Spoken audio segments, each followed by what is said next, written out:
Hello everybody, വളരെ വേദനയോടുകൂടിയാണ് ഈ video ഞാൻ കേരള സമൂഹത്തിൽ പങ്കുവയ്ക്കുന്നത്. നമുക്കറിയാം, നമ്മൾ കേട്ടിട്ടുള്ള മൂത്തുപറച്ചൊല്ലും മുതുചൊല്ലിക്ക ആദ്യം കഴിക്കും പിന്നീട് മധുരിക്കുമെന്ന് എന്ന് നമ്മെ ഓർമ്മപ്പെടുത്തിക്കൊണ്ട് നമ്മുടെ നവോത്ഥാന നായകരിലെ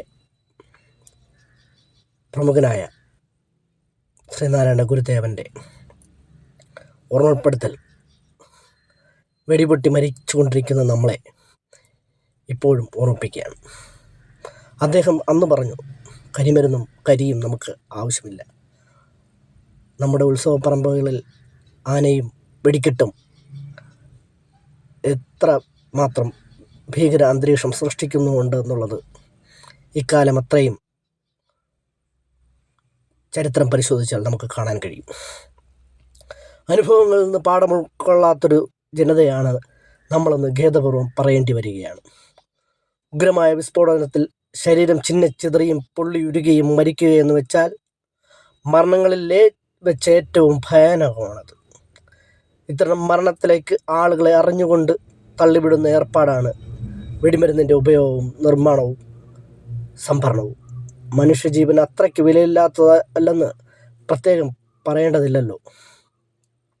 ഇങ്ങനെ മനുഷ്യജീവനെ തൃണവൽക്കരിക്കാൻ മാത്രം അനുപരിക്ഷീണമാണോ ഈ വെടിക്കെട്ടെന്ന് പറയുന്ന പരിപാടി? നിയമങ്ങൾ പാലിച്ചു ചെയ്താൽ പോലും ആകസ്മികമായ ഒരു ദുരന്തത്തിൻ്റെ സാധ്യത എപ്പോഴും അതിലുണ്ട്. കാരണം കൈകാര്യം ചെയ്യുന്നത് വെടിമരുന്നാണ് എന്ന് തന്നെ. അപ്പോഴാണ് ചിലയിടങ്ങളിലൊക്കെ ചട്ടങ്ങൾ ലംഘിച്ചും നിയമ സംവിധാനങ്ങളുടെ കൺകെട്ടിയും ഇത് ചെയ്യുന്നത്. ആചാരത്തിൻ്റെയും ആഘോഷത്തിൻ്റെയും പേരിൽ ഇങ്ങനെ അപായകരമായ വിധം വെടിപൊട്ടിക്കുന്നത് കേരളത്തിലല്ലാതെ മറ്റേതെങ്കിലും പരിഷ്കൃത സമൂഹത്തിലുണ്ടോ? ഉണ്ടെന്ന് പറയാനാകില്ല. അപ്പോൾ നമ്മൾ നമ്മുടെ കൊടികെട്ടിയ പരിഷ്കൃതത്വം വെടിക്കെട്ടിൻ്റെ കാര്യത്തിലെത്തുമ്പോൾ മറകെട്ടിയ പ്രാചീനതയായി രൂപാന്തരപ്പെടുന്നുണ്ട്. 10 വർഷം മുൻപ് ഇതുപോലൊരു ഏപ്രിൽ മാസത്തിലാണ് കൊല്ലം പരവൂർ പൂറ്റിങ്ങൽ ക്ഷേത്രത്തിൽ കേരളത്തിൻ്റെ ഹൃദയത്തെ കീറിമുറിച്ച വെടിക്കെട്ട് അപകടമുണ്ടായത്. ക്ഷേത്രത്തിലെ മീനഭരണി ഉത്സവ വെടിക്കെട്ടിനിടെ വെടിപുരയ്ക്ക് തീപിടിച്ചുണ്ടായ ദുരന്തത്തിൽ 110 പേരാണ് മരിച്ചത്. 656 പേർക്ക് പരിക്കേറ്റു. പരിക്കേറ്റവരിൽ പലരും ജീവിതകാലത്തേക്ക് അംഗഭംഗം സംഭവിച്ചവരായി. ദുരന്തം സൃഷ്ടിച്ച മാനസികാഘാതത്തിൽ നിന്നും മുക്തരായിട്ടല്ലാത്ത ദൃക്സാക്ഷികൾ എന്നുമുണ്ട്. നിയമവും നിർദ്ദേശങ്ങളും ലംഘിച്ച് മത്സര വെടിക്കെട്ട് നടത്താനായി സംഭരിച്ചു വച്ച വെടിക്കോപ്പുകൾക്കാണ് തീപിടിച്ചത്. 2016 ഏപ്രിൽ 10 ദുരന്തം. അതേ ഉത്സവകാലത്ത് തന്നെ പിന്നീട് പലയിടത്തും വെടിക്കെട്ടുകൾ നടന്നു. അവ ആസ്വദിക്കുന്നതിൽ നിന്ന് പൂറ്റിങ്ങലിൻ്റെ സമീപ സ്മരണ ആരെയും തടസ്സപ്പെടുത്തിയില്ല. ഓർമ്മകൾ സമൂഹ മനസ്സിൽ ഏറെ തങ്ങി നിൽക്കില്ലെന്ന് പറഞ്ഞതിൻ്റെ മറ്റൊരു സാക്ഷ്യം. അതിനുശേഷം കഴിഞ്ഞ 10 വർഷത്തിനിടെ എത്രയെത്ര വെടിക്കെട്ടുകൾ നാം ഒരു കുറ്റബോധവുമില്ലാതെ ക്ഷേത്രത്തിന് ഒട്ടും കുറവ് വരുത്താതെ നടത്തി.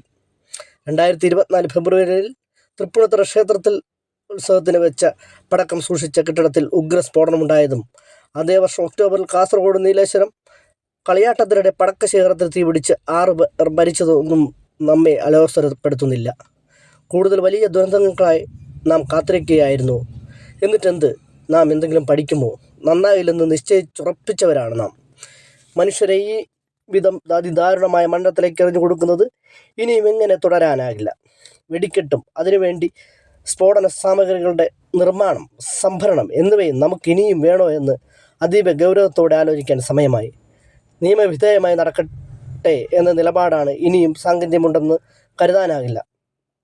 നിയമാനുസരണം ആണെങ്കിലും അല്ലെങ്കിലും ഇത് തീപിടിച്ച കളിയാണ്. വിദൂര നിയന്ത്രിത സംവിധാനം ഉപയോഗിച്ച് വെടിക്കെട്ട് നടത്താമെന്ന് ചിലർ നിർദ്ദേശിക്കുന്നുണ്ടെങ്കിലും അപ്പോഴും വെടിക്കോപ്പുകളുടെ നിർമ്മാണവും സംഭരണവും തുടരുന്ന പ്രശ്നമുണ്ട്. നാം ഇത് സമ്പൂർണ്ണമായി അവസാനിപ്പിക്കേണ്ടതുണ്ട്. ലേസർ ഷോയിലൂടെ ആകാശത്ത് വിരിയുന്ന പൂത്തിരികളാണ് ലോകത്തെങ്ങും ഈ രംഗത്തെ പുതുരംഗം. ഇത്തരം പുതു മാതൃകകൾ പ്രവർത്തിക്കാമാക്കാൻ നാം സന്നദ്ധത കാണിച്ചേ പറ്റൂ. ആചരിക്കാനായാലും ആഘോഷിക്കാനായാലും വെടി പൊട്ടിയേ തീരുവെന്നില്ല. അതുകൊണ്ട് ശ്രീനാരായണ ഗുരുദേവൻ നമ്മെ ഓർമ്മിക്കുന്ന പോലെ കരിമരുന്നും ഇനി കേരളത്തിന് ആവശ്യമില്ല എന്ന് നമുക്ക് പ്രതിജ്ഞ എടുക്കേണ്ടിയിരിക്കും. വേദനയോടെ ഈ വീഡിയോ ഗ്രാമസ്നേഹി ന്യൂസ് റിപ്പോർട്ട് നമ്മുടെ പ്രേക്ഷകർക്കായി സമർപ്പിക്കുകയാണ്. ഒരു യുദ്ധത്തിൽ മരിക്കുന്നതിനേക്കാൾ കൂടുതൽ ആൾക്കാർ ഇത്തരം ദുരന്തങ്ങൾ മരിക്കുന്നുണ്ട്. അതും നമ്മൾ ചിന്തിക്കേണ്ടിയിരിക്കും.